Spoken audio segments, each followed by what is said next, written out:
Good morning from Panhandle Outdoors, America's only daily outdoor TV show. Your source for fishing, hunting, and information for folks who enjoy the great outdoors. Now sit back, relax. It's Panhandle Outdoors. Good morning, folks. Welcome to Panhandle Outdoors. I'm Winston Chester. I'm glad you're here this morning. Hope all of y'all staying dry today. Take your umbrellas and everything because it's stormy. Our weather brought to us by Haney Technical Center. And listen, it's going to be stormy most of the day. We got the winds blowing anywhere 15 to 21 in different areas, coming out of the west, of course. So we'll get through this and we'll be fine. Just be careful out there. High today is going to get up to 70 and low is 45. Now that's about a 25-degree drop. Remember yesterday we had a 5-degree difference in all day long. Now it's 25 degrees. So it's again, always just interesting watching the weather. The water temperature is down to 60.5, and that's pretty low. The river readings, Apalachicola at Bluntstown at a 13.2, it's going up. And so, of course, so is the Choctawhatchee at Carabville. This morning is reading right under 8 foot, and it's going up. So going to have some rising water for the weekend, but the Saturday sure is looking good. The tide chart brought to us by Kent Forest Lawn. Low tide this morning at 5:01 and high tide at 6:52 this evening. So like I say, anytime you got weather like this, you always got to just sort of, we're talking about watching out for the other person, especially, I always think about these wet roads and how put on brakes and sliding and just all the little things, just constantly. I think the older I get, the more safe I drive. I may drive slower than I used to, but I know it's just, I'm just so conscious looking around and all, watching other people. And I look ahead. I used to teach driver's ed, and one of my best classes when I was a student was a driver's ed class. One of my football coaches taught it, and we just got a kick out of it. We really learned to be a serious driver because we didn't mess around in his class, and we listened to every word he said. He taught us a lot about driving, but what I was going to say, one thing, I look way ahead and see what's going on, but I always pay attention to the one right there in front of you, okay? That's your tip of the day for driving. Let's take a break. We'll be right back.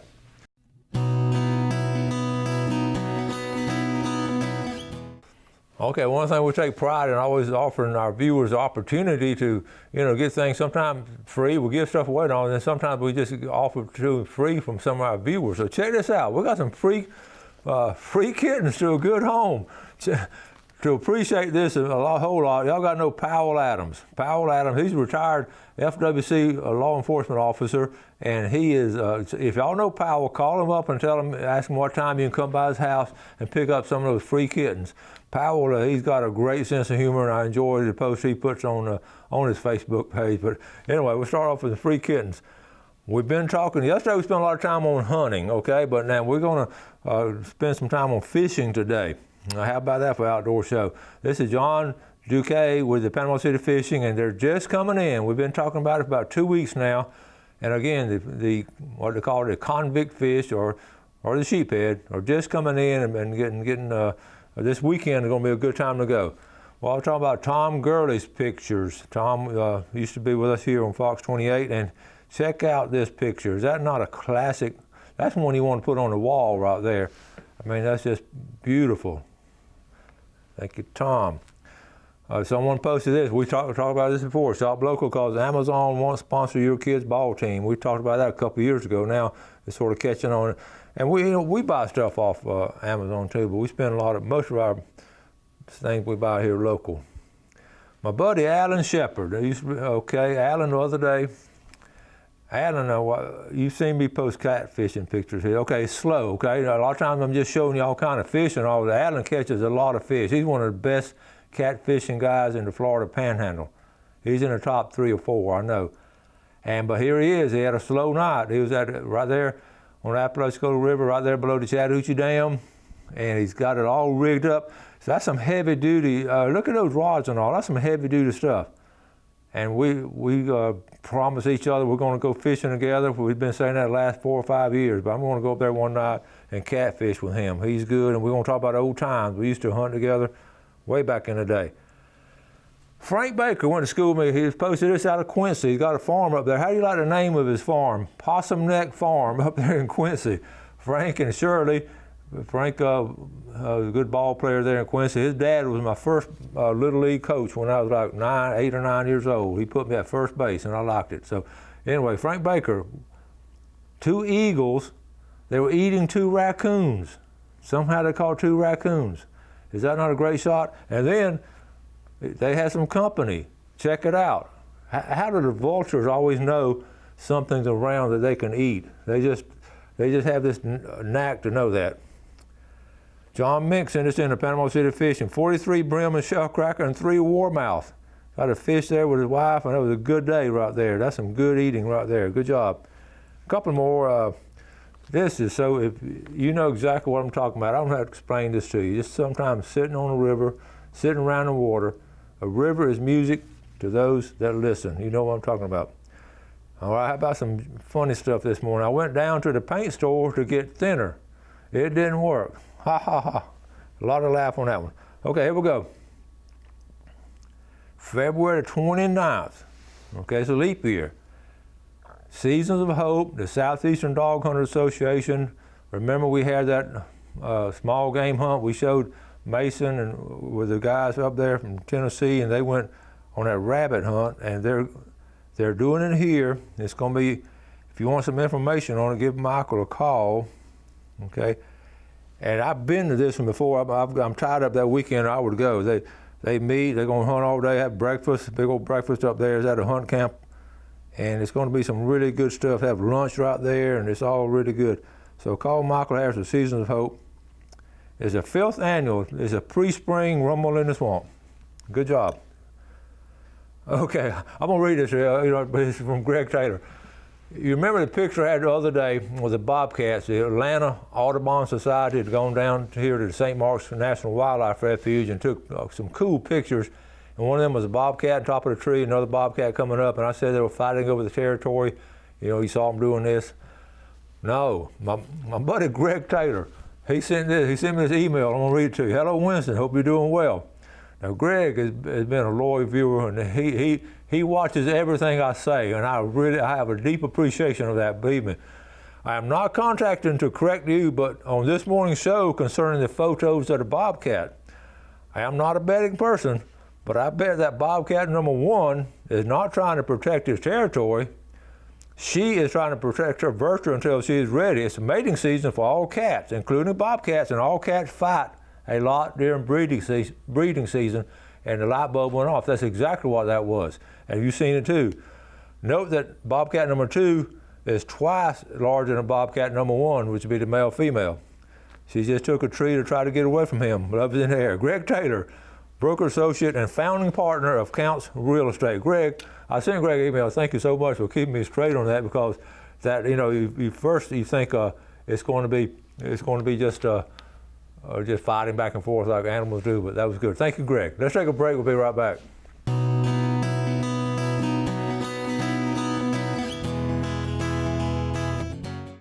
Welcome back. We got some things coming up. I always want to keep y'all informed on it. And we have the Special Olympics. We've got a poster right here. Okay, if you want to help out on this, I'm going to help out this year. Special Olympics of Florida, the athletic season, also known as track and field.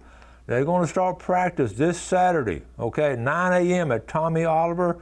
And you can see over here the important days. March 21st will be the county games, the area games, April 4th in Pensacola, and the state games in Orlando. And just, wear something comfortable. If you have anyone in your family or friends or neighborhood and all that may qualify for the Special Olympics, they will be glad to have you. I'm going to give you Barbara Churchwell's name right there in the middle. Barbara Churchwell, here's her number right there in the middle. She's a county director.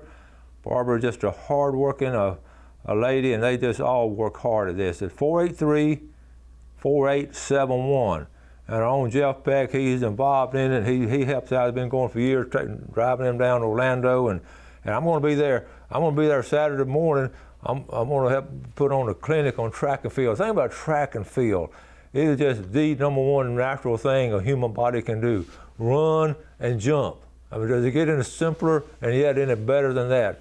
And I coached track and field up in Mosley for a long time and enjoyed it. I coached girls and boys, distance and high jump, and I've had the honor to have a state champion and state runner-ups and all kind of cool stuff. I've coached all the sports too, but track and field and that running, that just brings out something in the heart that no other sport can. And I can judge that because I've been there and seen it. So any kind of time you can encourage a young person to run track and field, anytime you can step in and help the Special Olympics, not only are you helping people, you're a better person from that. And I'm looking forward to Saturday morning, and we're gonna get them running and jumping. So if you want to volunteer, and you don't have to come all the time, just come a time or two, or maybe bring them out some donuts. Can they have some donuts now, Jeff, or whatever? if they run fast, tell them if the first two places get the donuts, so they run faster. Anyway, let's move on.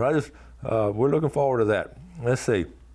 Let me add some names here. I've got a couple of names. How about all the way from the Cove, which is recovering well. Bob Hickson, all right, from Freeport.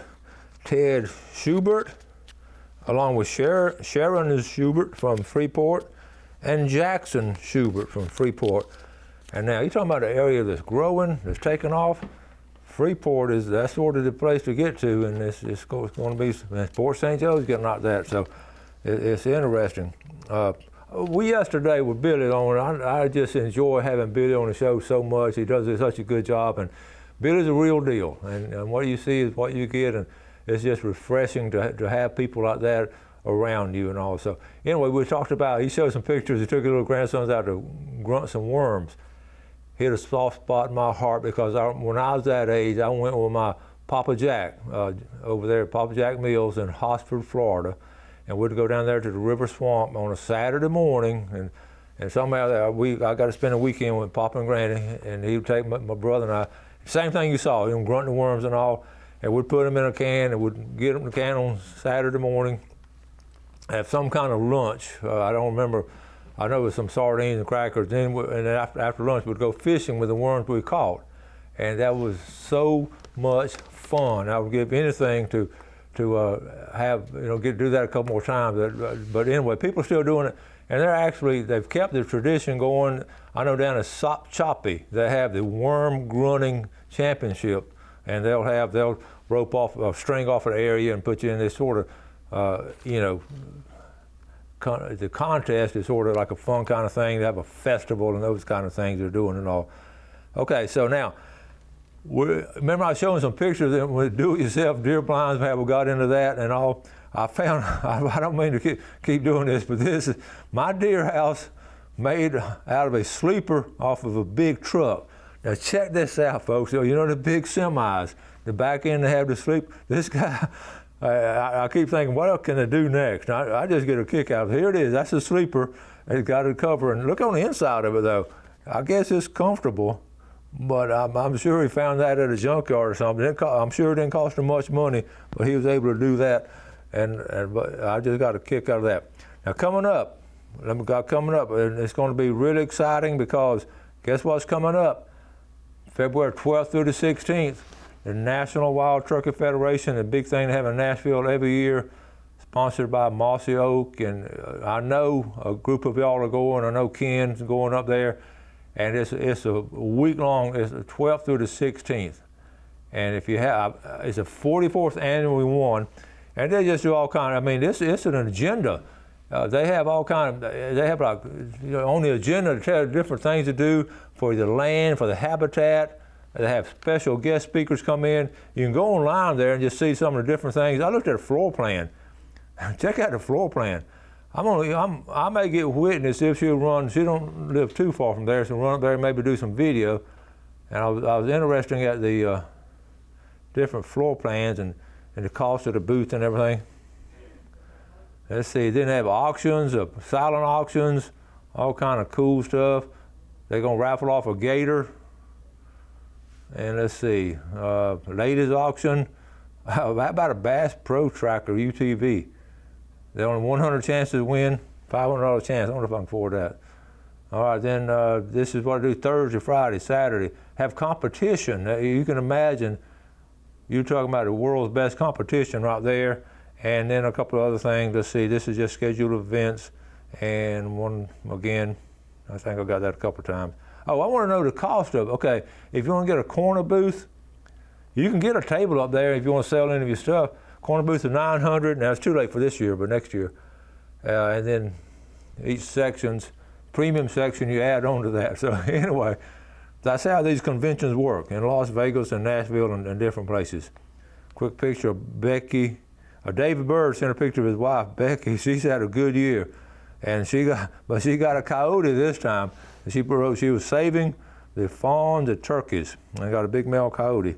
Good job, Becky. Okay. Also wanted to mention the pine. We're talking about the other day about the pine trees, how much good food they are to the wildlife. And I got to thinking, because we had so many pine trees knocked down with the Hurricane Michael, but the pine, you don't realize how much. If you watch a squirrel eat a pine cone, they'll just tear it apart and all, but they're getting that food out of it. The turkeys eat it, okay? I wrote a couple of notes. 6% of the deer diet, these biologists from Mississippi State University, they said 6%, and they know they're good out there. 6% of the deer diet comes from a pine tree.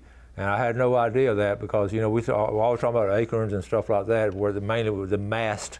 And mast is what's on the ground, the seed and everything that falls on the ground. That's the mast that the animals eat, and the squirrels and the quail and all. But the pine tree does provide something. So if you have pine trees on there, I always think that's just for lumber and all, but the animals still do eat on pine trees. So make sure you keep some pine trees planted. Of course, I'm mainly into oak trees and all for the majority of the food, but the pine trees, they do fit in the niche there as far as providing food for our animals. All right, let's take a final break and we'll be right back.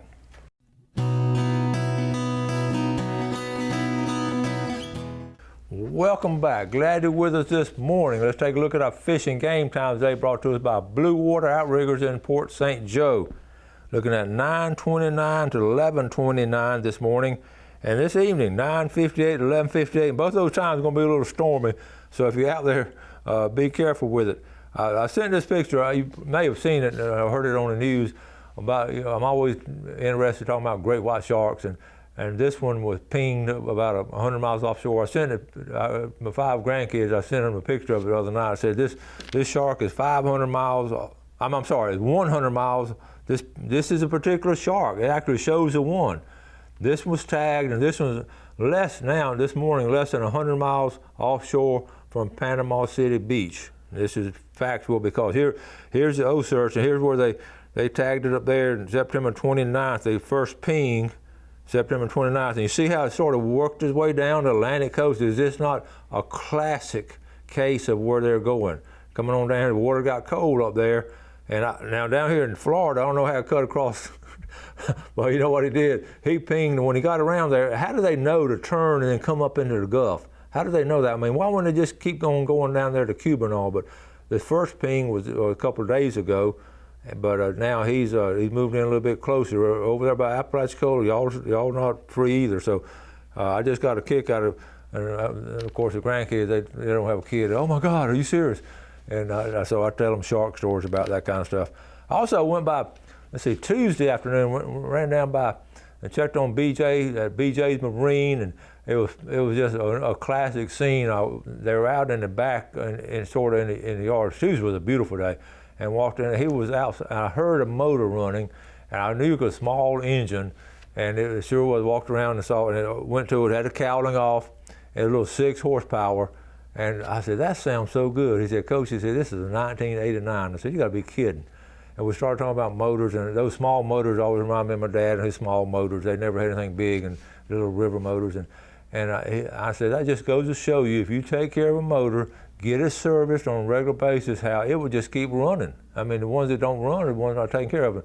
And I said, what do you want me to tell the viewers? He said, tell them, don't wait till the last minute to get it to us now. So if you're getting ready for your springtime and summertime tune up, running over there at BJ. He's been on the weather a little bit, but he was doing good and looked good and all, and his dad's back to helping them, and they just know they're a good marine mechanic. I'm proud to have them as a sponsor, but we had a good little visit over there. Now, speaking of good visit, if y'all remember now, the old timer's been with me for a long time. Back in 2013, I had an intern from Auburn University, a young man named John Rush. I got his picture here, okay? Jeff, that's the old picture, isn't it? That's when our set was over in the corner.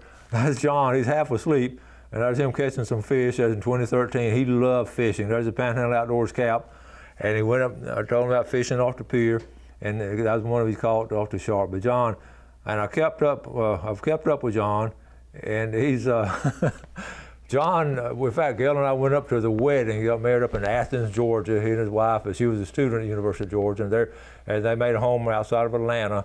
But John has really stayed into fishing. He loves fishing, and he's really gotten into kayak fishing throughout the Southeast. He's a member of the Kayak Fishing Association up there, and they do some serious. They fish in the rivers and all up there. And okay, so he sent me an email and said, okay, I'm gonna read the email he sent to me. Hey Winston, hope all is well with you and your amazing family. Kayak tournament fishing has officially started, and our next tournament is on Lake Seminole. That's why I'm telling you all this story. On Lake Seminole on February the 22nd. I was wondering if you could give us a shout out on the show sometime. I think a lot of your viewers would be interested in fishing this tournament. Below some details, okay? This is kayak fishing on Lake Seminole. And on February 22nd, if I'm in town, I'm going to go up there and see them. And it's, anyway, it goes on down to say it's kayak only, entry fee $50, and 100% payout.